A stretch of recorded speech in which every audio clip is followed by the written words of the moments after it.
उक्त साधन युक्तेन विचार पुरुषेण कर्तव्यो ज्ञान सिद्ध्यर्थम आत्मनः शुभमिच्छता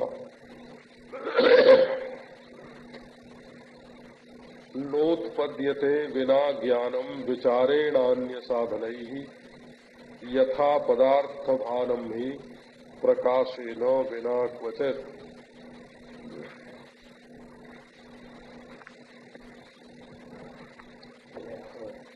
श्रद्धा की बात कही।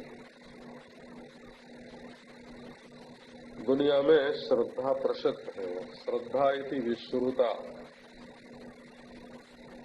श्रद्धा कोई अनजान चीज नहीं है, दुनिया में मशहूर है।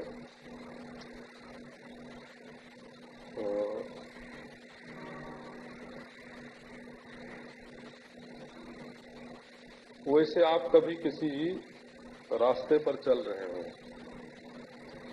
और शंका हो, ये जो 2-3 रास्ते यहाँ से टूटते हैं, इनमें से किस रास्ते से हम जाएंगे तो अपने लक्ष्य पर पहुंचेंगे। तो अगर वहां बोर्ड लगाए हुए हो तो उस पर आपको विश्वास करना पड़ेगा। तो भाई ये सरकार की ओर से बोर्ड लगाए हुए हैं कि ये रास्ता यहाँ जाता है, उस पर शंका हो तो वहीं खड़े रहो। किसी से पूछ लो, तो अगर उसकी बात पर श्रद्धा करके आगे बढ़ोगे तब तो ठीक है। और ये हुआ कि कहीं एक ठग न हो, डाकू न हो, संशय हो गया तो आप अपने मार्ग पर आगे नहीं बढ़ सकोगे। तो अनजान रास्ते पर चलने के लिए श्रद्धा की आवश्यकता पड़ती है। अब कहो कि हम अपने आप ही पता लगावेंगे, तो नक्शा लेके भी तो चलते हैं ना। जैसे तो नक्शे भी ऐसे होते हैं, सड़क के नक्शे। मोटर लेके आजकल लोग चलते हैं, लंबी लंबी यात्रा करते हैं, नक्शे के आधार पर चलते हैं। तो कहीं नक्शे में महाराज सड़क की थोड़ी बहुत गड़बड़ी होए तो भूल जाएंगे,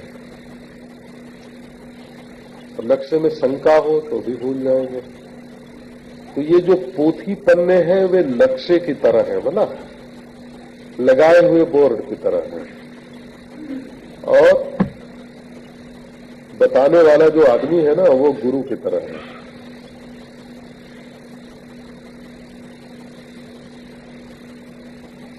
एक सज्जन थे, वो प्राचीन लिपियों का पता लगाते थे।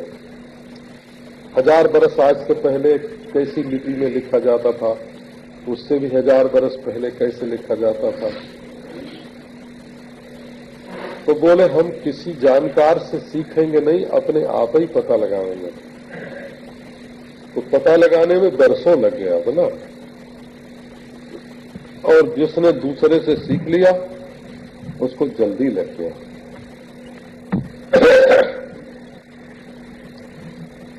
तो जिसको अपने लक्ष्य पर पहुंचने की जल्दी रहती है, व्याकुलता रहती है, वो दूसरे से पूछ के भी अगर चलना पड़े तो उसमें अपनी तौहीन नहीं समझता, अपनी हीनता नहीं समझता। जो बात हम नहीं जानते हैं उसके बारे में अगर हम दूसरे से पूछें तो ये समझने का तरीका है। श्रद्धा को बुरा नहीं समझना चाहिए।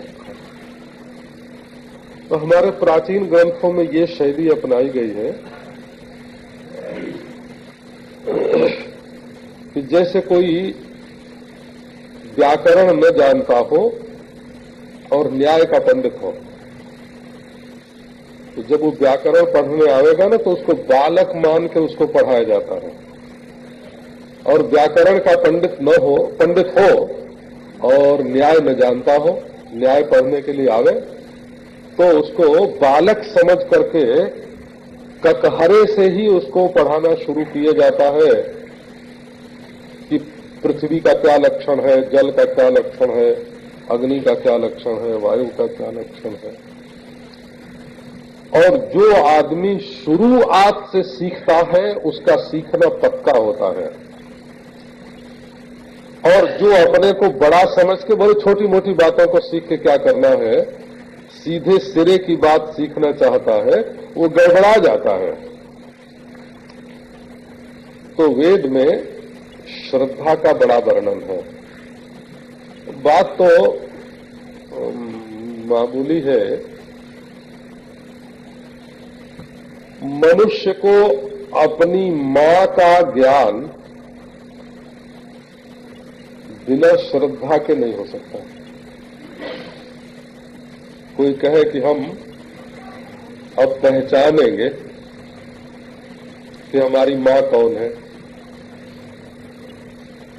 सिवाय दूसरों की बात मानने के और अपनी मां की बात मानने के और अपने बाप की बात मानने के और कोई चारा ही नहीं है। अपनी मां को आप कैसे पहचानते हो?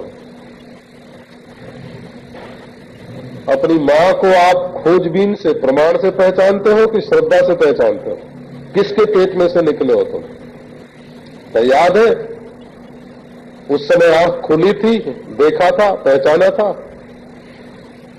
अच्छा, अपने बाप के बारे में आपको कैसा ज्ञान है? प्रत्यक्ष। अरे भाई हम जानते हैं हमारे बाप है। तो बोले मानुष,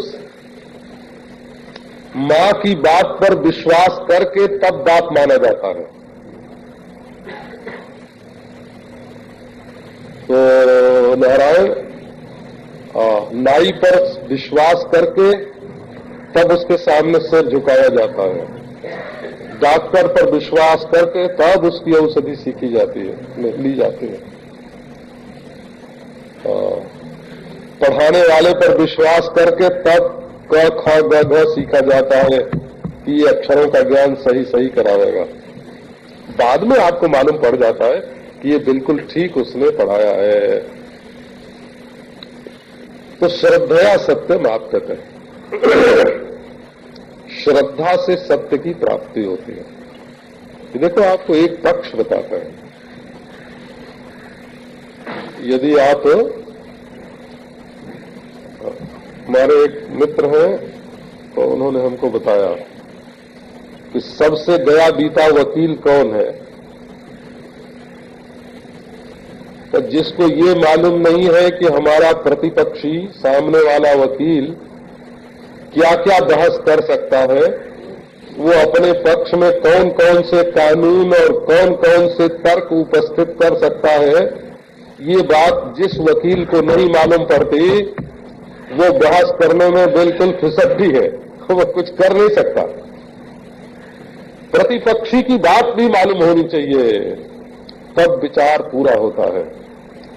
श्रद्धा के पक्ष में क्या बात है और विपक्ष में क्या बात है, इस बात को आप समझें। नारायण,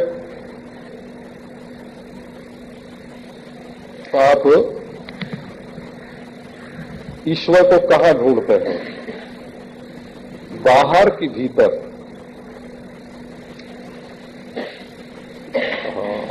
बाहर ढूंढते हैं। आप निश्चित समझिए, एक आपको तर्क सुनाते हैं। आप अपने हाथ को उठाना जो है ना, हाथ को उठाना, इस क्रिया का कर्ता आप अपने को मानते हैं कि नहीं? हम हाथ उठाते हैं तब उठता है।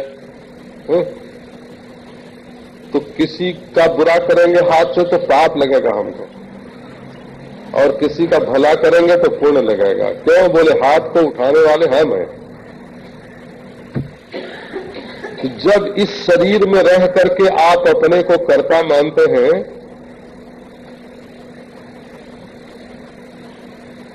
इस शरीर में अगर आप कर्ता हैं तो संपूर्ण विश्व सृष्टि में रह करके भी कोई कर्ता है, इस बात को केवल आंख बंद करके अगर आप मना करते हैं तो मूर्ख हैं। खोजना पड़ा। अपने को तो शरीर में कर्ता मानते हैं और संपूर्ण विश्व जिसका शरीर है उसके कर्तापन का अनुसंधान तक नहीं करते, खोज तक नहीं करते। अच्छा, कहो कि ईश्वर तो भीतर मिलेगा, तो आधा ईश्वर मिलेगा आपको। नोट कर लो, अगर आपके पास डायरी में नोट करते हो तो नोट कर लो कि ईश्वर भीतर मिलेगा तो आधा मिलेगा, तो ईश्वर बाहर मिलेगा तो भी आधा मिलेगा, और ईश्वर बाहर भीतर दोनों एक होगा तब पूरा मिलेगा। ये जोगी लोग कहते हैं कि ईश्वर भीतर ही रहता है। आंख बंद कर लो, सुषुप्ति में जैसे बैठते हो, जागृत में सुषुप्ति हो जाए, जोगी का ईश्वर मिल गया। माने जागते हुए हम चित्तवृत्ति को सुषुप्त कर लें, सुषुप्ति की दशा में पहुंचा दें, तो ईश्वर भीतर मिल गया। तो उपासक लोग मानते हैं कि अगर दुनिया बनाने वाले को हमने कहीं बाहर देख लिया, हाथ जोड़ लिया, तो ईश्वर मिल गया।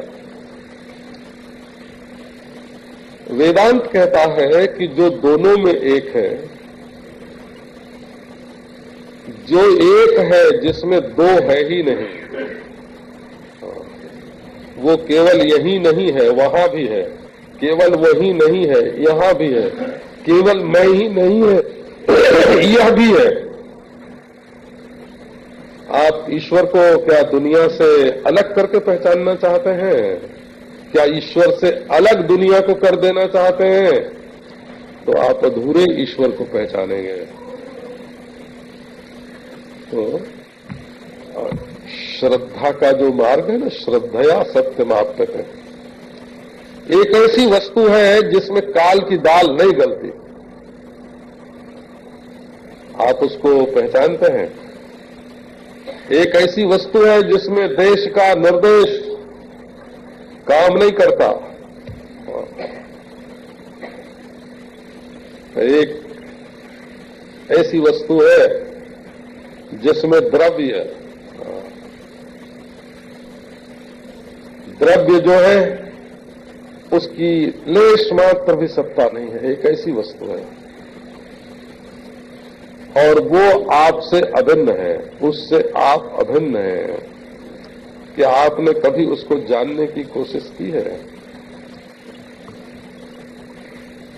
आंख बंद करके थोड़ी देर बैठ जाना, ये दूसरी बात है। आपका मन शांत हो जाए। आंख की पुतली को आप ज्यों की त्यों छोड़ दीजिए, उसको हिलने मत दीजिए।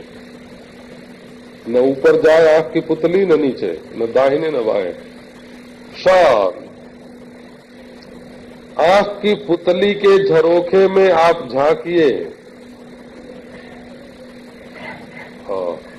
आपका मन स्थिर हो जाएगा। किसी ज्ञानेंद्रिय को आप जिह्वा से बोलिए मत, आप कान से सुनिए मत, आपका मन स्थिर हो जाएगा। अरे भाई, सुषुप्ति में तो रोज ही आपका मन स्थिर हो जाता है। क्या इसी को पाने के लिए आप परमार्थ के मार्ग में चलते हैं? परमार्थ के मार्ग में अखंड चैतन्य का साक्षात्कार होता है।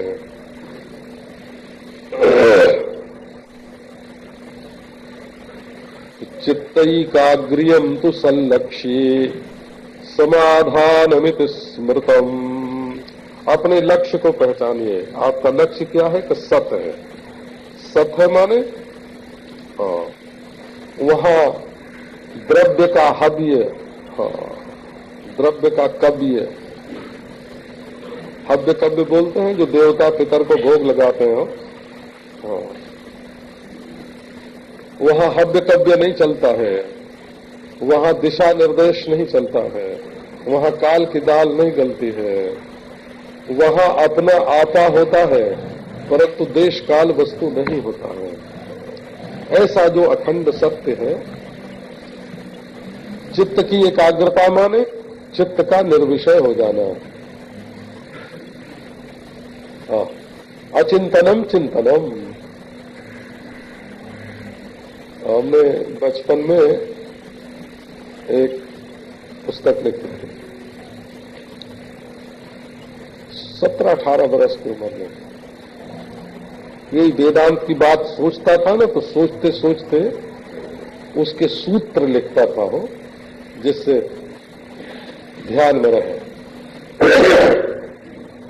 तो उसमें एक सूत्र था, अचिंतनम चिंतनम। वेदांत का चिंतन क्या है? का अचिंतन, कुछ मत सोचो। बोले कुछ मत सोचो, देश भी मत सोचो, लंबाई चौड़ाई, काल भी मत सोचो, आदि और अंत, वस्तु भी मत सोचो, यह और मैं, और तुम अखंड सबके साक्षी अधिष्ठान। तो तुम्हारे जीवन का तुम्हारा लक्ष्य क्या है? किसको पाना चाहते हो? बोले हम शांति पाना चाहते हैं। लो, शांति आप पाना चाहते हो तो आपकी जो वासना होगी ना, वासना का वेग, विषयी लोग ऐसा मानते हैं कि जब स्त्री या पुरुष के भोग की वासना बेगवती होती है तब चित्त में अशांति हो जाती है, और जब भोग लेते हैं तब शांति हो जाती है। तो क्या आप ऐसी शांति चाहते हैं? एक आदमी के मन में कुछ खाने की इच्छा हुई, व्याकुल हो गया कि ये चाहिए खाने को, चाहिए खाने को, चाहिए खाने को, खा लिया तो शांति हो गई। क्या ऐसी शांति चाहिए? नहीं, एक आदमी था, उसके मन में पहले ब्याह करने की इच्छा थी, बड़ा व्याकुल था, तो निराश हो गया कि अब तो हमारा ब्याह नहीं हो सकता, तो चुपचाप बैठ गया। बोले चलो बड़ी शांति मिली। इसी का नाम शांति है? इसका नाम शांति नहीं है। इच्छा पूर्ति अथवा इच्छा निवृत्ति, दोनों का नाम शांति नहीं है, क्योंकि इसमें इच्छा का बीज मौजूद रहता है, फिर से इच्छा पैदा हो सकते हैं। जब आप देखेंगे कि परमात्मा के सिवाय, आत्मा के सिवाय दूसरी कोई वस्तु नहीं है, इच्छा में भी वही है, अनिच्छा में भी वही है। जब हम नाचते हैं तब भी वही है, और जब शांत बैठते हैं तब भी वही है। जिन लोगों ने परमार्थ को एक अवस्था बना के रख दिया, बोले बस परमार्थ कब? जब आसन बंधा हो और पीठ की रीढ़ सीधी हो और आंख की पलकें स्थिर हो और सांस न चल रही हो और मन में संकल्प न उठ रहा हो और ऐसे हम बैठे हो, तो उसका नाम परमार्थ। उन लोगों ने परमार्थ के साथ अन्याय किया, परमार्थ के साथ न्याय नहीं किया, परमार्थ को काट दिया उन्होंने।